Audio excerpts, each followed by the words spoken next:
If you've ever been on a road trip through farm country, you may have seen an optical illusion as you pass by an orchard.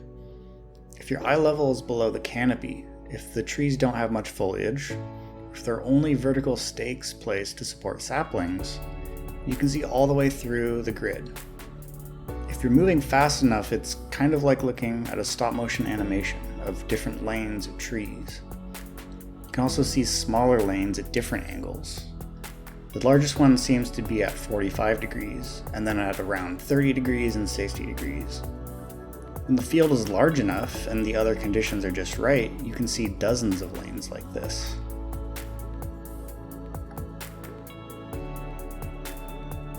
Here's a simple 3D simulation with an infinite orchard of tree trunks. The illusion becomes very clear here. You can also take a look from a bird's eye view like this, which makes the lanes look sort of like triangular spikes because of the perspective. But what is the pattern behind this optical illusion? To start, let's simplify the problem in 2 dimensions. Imagine that we have an infinite grid of trees, with each one placed at integer coordinates. So on this grid here, imagine that each dot is the trunk of a tree, and we will assume that the tree trunks are super thin and have 0 diameter. Now we can imagine that we have a car traveling pretty fast, going from left to right at y equals 0. And imagine a ray shooting out in the direction that you're looking. You can shift the ray back and forth and form a lane that has no trees in it. So what is the width of this lane? We need to figure out how far the ray can shift without intersecting any points.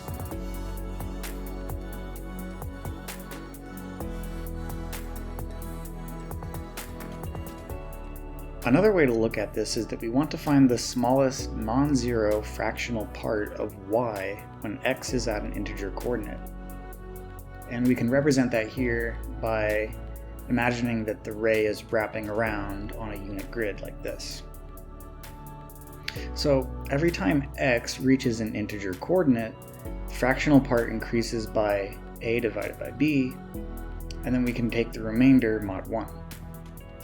You can also think of this as a line with b evenly spaced steps on it.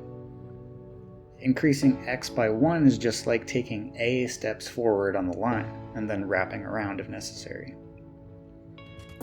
Because a and b are co-prime, because it's a reduced fraction, no pair of steps can be exactly b steps apart until we have taken a total of b steps.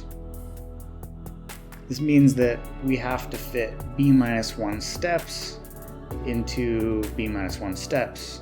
And so, by the pigeonhole principle, every step has to be visited at least once, or exactly once, by this line. And therefore, the closest vertical distance to the nearest tree is always given by 1 divided by b. Now, let's figure out a formula for the width of the lane. Because we know the hypotenuse of this triangle is 1 over b, and we know the inner angle here, which corresponds to the slope, we can use trigonometry to figure out this perpendicular distance d. And it is 1 over square root of a squared plus b squared. So using that formula, here's a plot of all of the crop lane widths, where the x-axis represents the slope and the y-axis represents the lane width. You might notice that this graph seems to be very repetitive, but not exactly. It starts to taper off, and we can see some interesting lines here. Also, note that the highest points correspond to integer slopes. We can use the lane width equation from earlier to figure out the equation that fits these coordinates, which is 1 over the square root of 1 plus x squared. That equation fits the points perfectly. Now, if we divide the y-coordinate of all points by that function, we get this plot. Interestingly, this graph repeats in a cycle infinitely. It's really just one repeating pattern in disguise. So what does this one pattern look like? Well, we can zoom into a section of the graph from x equals 0 to x equals 1. Notice how there's smaller sections here grouped together in little pyramid shapes.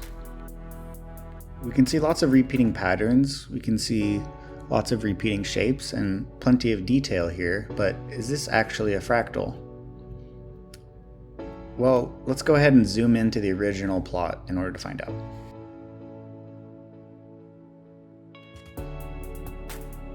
It should be pretty clear that this is definitely a fractal.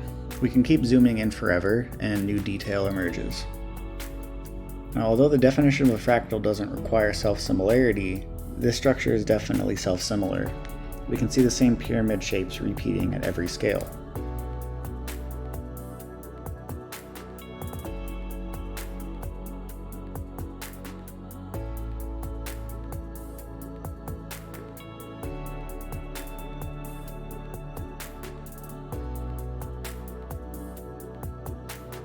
It turns out that this fractal is actually a variation of something called Temé's function, or Euclid's orchard.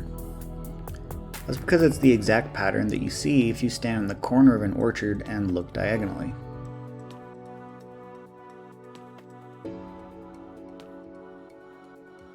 This is an animation of trees appearing in an orchard seen from the perspective of the corner. It starts forming this familiar pattern. The equation for Temé's function is just f of x equals 1 over b, where x is the slope a over b in simplified terms, which is basically the same setup that we had for our lane width equation. Now, just for fun, I took a section of this real footage here and averaged all the frames together, kind of blurring it. You can't see the pattern super well, but I still think it looks pretty cool. And by the way, you can try everything you've seen here. You can try the simulation yourself, and it's open source. I will link to it in the description. You can also check out the Python code that I used to render all of these plots and the animations. Personally, I find it pretty amazing that this fractal with infinite detail emerges from just a simple 2D grid. You can also see it in the real world, in nature.